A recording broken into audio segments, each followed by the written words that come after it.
também apareceu da parte da esquerda, ou de elementos que se consideram de esquerda, mas eles provavelmente estão enganados, a ideia de que você tem que punir a incitação ao crime. Né? Isso daí, ao falar isso, né, ao defender esse tipo de coisa, os elementos da esquerda, que se consideram marxistas, revolucionários, eles ficam atrás de um liberal que nem o Glenn Greenwald. Né? Aqui a gente vê que a gente caiu lá embaixo, porque a gente precisa invocar aí a opinião de um liberal contra os perigosíssimos comunistas marxistas revolucionários. Né? O liberal da lição de política de esquerda aos perigosos comunistas revolucionários. Ele falou o seguinte, né, e ele, obviamente, ele está certo, me chamou a atenção que ele tenha falado isso daí. Incitação ao crime é o seguinte, é uma lei, é dessas leis onde cabe tudo. É a típica lei fascistoide que serve para punir os inimigos. Né? Então, por exemplo, você faz um ato público e você fala o seguinte, vamos para Brasília e não vamos permitir que os direitos do Lula sejam violados, etc. e tal. Aí você vai para Brasília. Chega lá em Brasília, um cidadão que não necessariamente faz parte... Não, vamos pegar um cenário mais plausível. Aí vem a democrática polícia brasileira, né, a chamada do STF, também democrático. Não sei se o Alexandre de Moraes, o Barroso, o Fux, esses grandes democratas, chamam a polícia militar, e a polícia militar começa a agredir gratuitamente a manifestação, porque é isso que ela faz em todos os lugares. Espero que ninguém me prenda por falar isso, né? Porque isso aqui pode ser um desacato às autoridades, ou coisa do gênero. Aí, o pessoal perde a esportiva e invade o STF na briga com a polícia.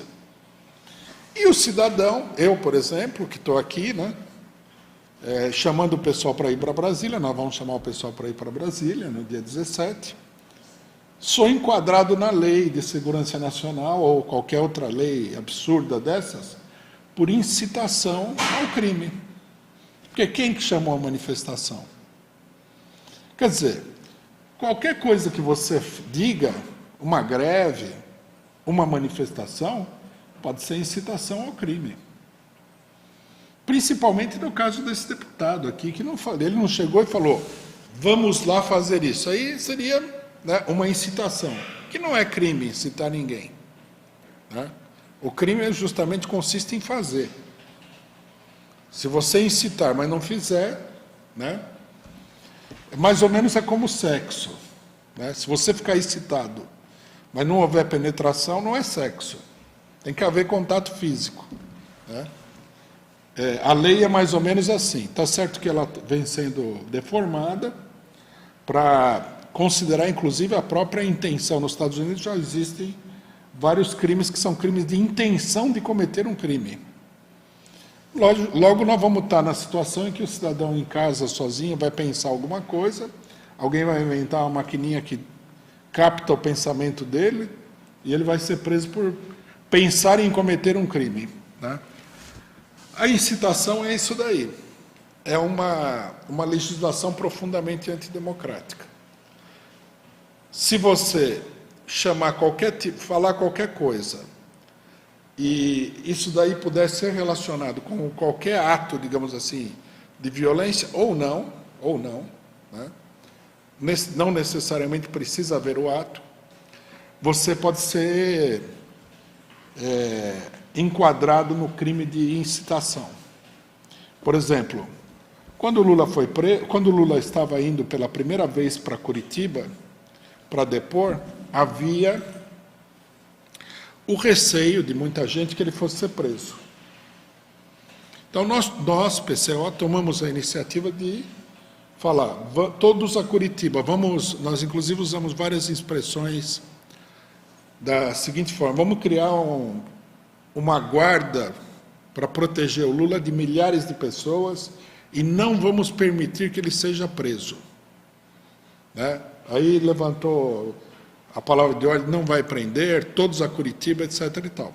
2 deputados da direita, não da direita bolsonarista, da direita civilizatória, científica, democrática, e etc. e tal. Um entrou na PGR com um pedido de enquadramento da minha pessoa por incitação ao crime, e outro entrou na Polícia Federal com o mesmo pedido, 2 pedidos de incitação. Por aí vocês podem ver o que é a incitação ao crime. Você não pode fazer nada. Você não pode falar nada. Você tem que abaixar a cabeça, tem que ser um cordeiro. E essa é a política que a esquerda quer. Né? Incitação ao crime não é um verdadeiro crime. É uma invenção fascistoide para reprimir a população. E isso daí mostra como a esquerda está aliada ao esquema repressivo da burguesia. Nós já havíamos alertado para isso, né, quando nós falamos em toda essa política dita identitária, que é uma política profundamente reacionária. Prender as pessoas por falar determinadas coisas das mulheres, negros, homossexuais, etc. e tal. Na verdade, isso daí se generalizou, porque o que aconteceu agora, o que é? Você não pode falar mal, ou não pode falar de uma maneira que as pessoas considerem prejudicial, de mulheres, negros, etc. e tal, e também das autoridades. Se você xingar o STF, se eu agora aqui falar um palavrão e relacionar esse palavrão com o STF, eu posso ser preso. Isso daí, a esquerda entrou de cabeça nisso daí pela porta, né, pela porta do identitarismo. Essa é a porta. Quando nós falamos que isso aí era grave, o pessoal falava assim, não, não tem nada a ver, porque você ofendeu um homossexual não sei o quê, mas se o papapá... Não, agora já também... Você não pode ofender nem os homossexuais e nem os supostos, né, heterossexuais do STF também. E que mais que vai acontecer? Daqui a pouco você não pode falar mal de prefeito, se você acusar, se você falar alguma coisa de um vereador, então não pode falar mais nada. É o reino do silêncio. Né? Fica aí a advertência para os gênios da política nacional sobre o que eles estão fazendo.